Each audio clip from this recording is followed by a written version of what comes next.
귀한 수요일입니다. 오늘도 주의 은혜가 가득하며 하루를 승리하는 복된 수요일 되시기를 축복합니다. 잠시 기도하시고 오늘의 말씀 나누겠습니다. 하나님, 오늘도 주의 은혜로 하루를 살아가며 믿음에 변치 않는, 흔들리지 않는 귀한 믿음 되게 도와주옵소서. 말씀 가운데 함께 하시기 원하며 거룩하신 예수님의 이름으로 기도합니다. 아멘. 오늘의 말씀은 스가랴 10장 1절 말씀입니다. 스가랴 9장 1절 말씀, 제목은 회개의 소망이라고 하는 제목으로 말씀 나누겠습니다. 10장 1절 말씀 함께 읽겠습니다. 봄비가 올 때 여호와 곧 구름을 알게 하시는 여호와께 비를 구하라. 무리에게 소낙비를 내려서 밭의 채소를 각 사람에게 주시리라. 아멘. 역사와 과거는 때로 좋은 추억이고 좋은 역사, 좋은 과거였다면 즐겁게 얘기할 수 있을 것입니다. 그러나 때로는 아픔이 있고 어려움이 있을 때 그 과거를 떠올린다는 건 쉽지 않습니다. 그럼에도 불구하고 과거의 일들이 앞으로 우리의 삶이 어떻게 될 것인가, 그렇게 살아야 될 것인가, 그렇게 살지 말아야 될 것인가 라고 하는 기준선에서 역사는, 또 과거는 앞으로 잘 하나님 앞에 살아가는 어떤 거울과 같은 역할을 하는 것이 바로 과거이고 역사일 것입니다.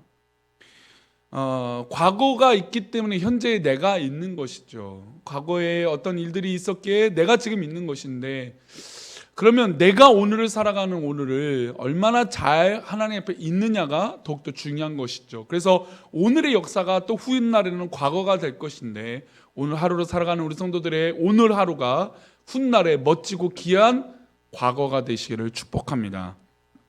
오늘의 말씀에서 하나님은 스가랴 선지자를 통해서 유다 백성들의 저지른 과거, 옛날의 잘못들을 들추어내십니다. 그들의 잘못된 과거를 적나라하게 지적하세요.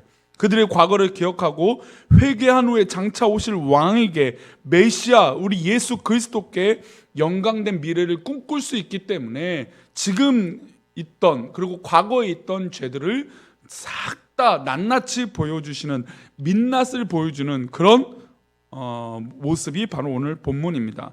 그래서 오늘 본문은 과거를 지적하신 하나님, 미래의 그리스도가 오시면 영광 가운데 거하게 될 이스라엘 민족이 누릴 영광을 두 가지로 나눠서 말씀하십니다. 먼저 1절 말씀 다시 보겠습니다. 봄비가 올 때 여호와 곧 구름을 일게 하시는 여호와께 비를 구하라. 무리에게 소낙비를 내려서 밭의 채소를 각 사람에게 주시리라. 비를 내리게 하시고, 이른 비를 내리시게 하고 늦은 비를 내리게 하시는 건 하나님의 섭리예요. 근데 이스라엘 역사 가운데 어떤 잘못이 생기기 시작했냐면, 이 비를 내리는 신이 있는데 그 신이 바로 바알 신이에요. 그래서 바알 신이 비를 내려서 우리가 먹고 사는데 지장 없게 해준다라고 하는 우상 숭배가 이 비에 관련된 문제예요. 그래서 성경에 보면 비에 대한 문제들이 나오는데, 물에 대한 문제들이 나오는데, 이 물에 대한 문제를 어떻게 풀어나가고 있느냐에 대해서 성경은 곳곳에서 얘기합니다. 그런데 이스라엘 백성들이 하나님 앞에, 주관자이신 하나님 앞에 그 문제를 해결한 것이 아니라 바알신 앞에 엎드려서 비를 내려달라고 얘기한 것이죠. 사실 이스라엘 백성 가운데 이른 비와 늦은 비가 때로 내려지지 않으면 농사를 지을 수가 없습니다. 사막에, 그리고 척박한 땅의 여건상 비가 적서적대에 내리는 것이 너무나 중요한 것입니다. 그러니 그 간절한 마음을 담아서 하나님 앞에 기도해야 되는데, 하나님의 때가, 자신의 때가 많지 않으니까 하나님을 저버리고 바알 앞에 엎드렸던 것입니다. 그래서 오늘 본문 말씀 다시 보니까 봄비가 올 때 여호와 곧 구름을 일게 하시는, 그러니까 그 모든 것들을 다스리고 통치하시는 누구요? 여호와 앞에 비를 구하라는 겁니다. 여태까지 이스라엘 백성들은 그 비를 잘못된 우상 앞에 엎드렸다는 겁니다. 또 어떤 잘못이 있었을까요? 2절입니다. 드라빔들은 허탄한 것을 말하며 복술자는 진실하지 않는 것을 보고 거짓 꿈을 말한즉 그 위로가 헛되므로 백성들이 양같이 유리하며 목자가 없으므로 공고를 당하나니. 지금 이스라엘 백성 가운데 드라빔이라고 하는 우상이 있었어요. 드라빔은 가정의 수호신을 얘기합니다. 드라빔은 과거에 야곱이 아내 라헬 이야기를 통해서 성경에서 드러나기 시작합니다. 라헬은 자기 아버지 라반의 집에서 빠져나올 때, 그러니까 그 야곱의 이 땅에서 삼촌 집에서 나올 때 라헬이 아버지 라반의 집에서 뭘 가지고 나오냐면 가정의 수호신인 그 섬겼던 드라비미를 들고 나와요. 그러니 그것을 들고 나왔다는 의도는 이제 아버지 집을 떠나는 이 야곱과 라헬, 레아 모든 가족들이 잘 살게 되려면 라반의 집을 축복하셨던 저 수호신 드라빔을 가져와야겠다라고 하는 생각이 있었던 겁니다. 드라빔은 손바닥만한 것부터 사람 크기까지 다양했습니다. 이 드라빔 자체, 가정 수호신은 헛되고 헛된 우상이었습니다. 야곱의 가정도 예가 아니었죠. 이때부터 시작해서 이스라엘 백성들은 우상 숭배의 어떤 그런 체득한 삶이 만연하게 있었던 것입니다. 하나님은 우상 숭배 때문에 그들을 멸망시켰어요. 끊임없이 우상 숭배의 쓴뿌리를 걷어내야 됐습니다. 그러나 이스라엘 백성들은 바알과 드라빔 등 우상에 빠져서 그것을 헤어나지 못한 것을 볼 수 있습니다. 우리도 믿음의 삶을 살면서 잘못된 선택과 잘못된 우상들이 우리 가운데 있을 수 있습니다. 정말 믿음이 아니라 다른 것을 의지하고 나아갈 때가 있다는 것이죠. 3절을 보십시오. 3절에 이어서 이들이 어떤 죄를 저지르냐. 내가 목자들에게 노를 바라며 내가 순염소들에게 벌하리라. 만군의 여호와가 그 무리 곧 유다 족속을 돌보아 그들을 전쟁의 준마와 같게 하리니. 하나님이 목자들에게 노를 바란다고 했습니다. 사실 2절의 말씀 마지막에 보면 백성들이 양같이 유리한다고 했습니다. 그러니까 잘못된 길을 가는 것은 이스라엘 백성들이 우상을 섬기고 두라빔을 섬기고 하나님 앞에 우상 숭배를 하는 것은 지도자들의 타락과 종교 지도자들의 타락이 있었기 때문이에요. 그래서 하나님께서 이 목자들, 맡겨주신 양들을 잘 관리하지 않는 이 목자들에게 화가 나신 것이죠.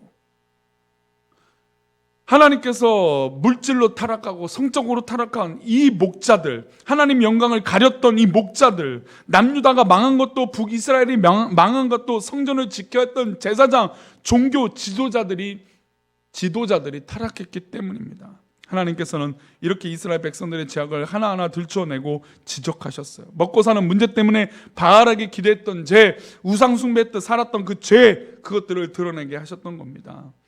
오늘 우리는 이 현실을 살아가면서 과거에 내가 얼마나 하나님 앞에 추악한 죄인이었던지 돌아봐야 합니다. 가끔씩 그런 생각이 날 때마다 애써 떨쳐버리려고 하는데, 그러나 하나님 앞에서 구원받는 백성은 과거가 부끄러운 것이 아니에요. 과거가 우리에게 거울이 되어줘야 돼. 아, 내가 그때 그렇게 살았구나. 이제 하나님 앞에 바로 살아야지. 한 번 실패하고 두 번 넘어진 과거에도 불구하고 지금 나는 예수 그리스도 안에서 새로운 피조물이 되었다라는 거. 그러니 과거가 부끄러운 것이 아니라 우리의 밑거름이 되어져야 됩니다. 하나님께서는 유다의 죄악을 지적하시고 장차 메시아가 오시면 함께 열어갈 빛나는 미래를 말씀하세요. 8절 말씀입니다. 내가 그들을 향하여 휘파람을 불어 그들을 모을 것은 내가 그들을 구속하였습니다. 그들이 전에 번성하던 것 같이 번성하리라. 하나님은 약속대로 포로 생활 70년 이후에 이스라엘 백성들을 구원하시고 인도해 주었습니다.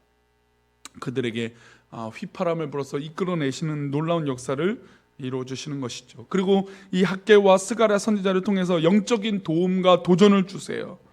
그리고 앞으로 빛날 미래를 열어주시겠다고 약속하세요. 우리 11절 말씀 보겠습니다. 11절 말씀입니다. 내가 그들이 고난의 바다를 지나갈 때 바다 물결을 치리니 나일의 깊은 곳이 다 마르겠고 아수르의 교만이 낮아지겠고 애굽의 규가 없어지리라. 하나님께서 이스라엘 백성들을 회복시켜 주시고 미래를 열어주실 때 과거에 그런 잘못이 있지만 이제 하나님 앞에 바로 섬으로 회개의 소망을 둔 하나님의 영광을 보고 나아갈 때 하나님께서 모든 악한 것들과 죄악의 뿌리들을 정말 메마르게 하시고 더불어 우리를 빛나고 고난의 바다가 오히려 평평한 바다로 물결이 치지 않는 그런 평안한 바다로 인도해 지나가신다고 약속하고 있습니다. 우리 11절 말씀이 참 멋있는데요. 내가 그들이 고난의 바다를 지나갈 때 바다 물결을 치신다고 했어요. 우리 성도님도 오늘 하루 살아갈 때 혹시 내 삶 가운데 성난 파도와 같처럼 고난의 파도가 있을 때 두려워하지 않기를 축복합니다. 하나님께서 우리를 사랑하셔서 그 파도를 치실 것이에요. 사람이 아니라 그 파도, 바다를 치시는 하나님, 놀라운 능력의 하나님께서 우리를 사랑하셔요. 그러니 우리의 이 회개의 능력은, 회개의 소망은 내가 잘못된 것들을 하나님 앞에 내려놓고 기도함으로 이제 앞으로 하나님 역사하실 것을 믿음으로 바다를 치시는 하나님께서 우리를 지켜주시고 인도해 주실 줄 믿습니다. 홍해를 가르셨던 하나님 아니십니까? 바다를 잠잠하게 하시는 하나님 아니십니까? 그 하나님이 우리를 사랑하시니 오늘도 주 앞에 온전하게 있는 우리 귀한 백성들 되시기를 축복합니다. 오늘도 주님 앞에 바르게 서 있는 그런 믿음이 있으므로 말미암아 우리 성도들의 삶이 복되고 귀한 삶 되시기를 축복합니다. 성탄절의 기점에 이 성탄절에 이 예수 그리스도 이 땅에 오심의 기쁨이 우리 온 성도들에게 가득 넘치기를 축복합니다. 기도하겠습니다. 하나님, 이제 하루와 또 이틀이 지나면 성탄입니다. 예수님이 이 땅에 오신 놀라운 은혜인데 우리 사랑하는 우리 교회 성도들 정말 하나님 앞에 회개하며 또 바로 서면서 하나님 앞에 붙들림 받은 백성들 되게 해 주옵소서. 하나님 앞에 붙들림 받은 백성은 바다를 치시며 바다를 잠잠케 하신 놀라운 은혜를 우리 성도들이 경험하게 될 줄 믿사오니 하나님 이 믿음 갖고 오늘 하루를 승리하게 하여 주옵소서. 하나님 우리 성도들의 삶에 있는 파도를 잠잠케 하여 주시고 우리 성도들을 괴롭게 하는 모든 악한 것들을 물리쳐 주옵소서. 우리 성도들을 그렇게 인도하실 것을 믿사오며 거룩하신 예수 그리스도 이름으로 기도 올리옵나이다. 아멘.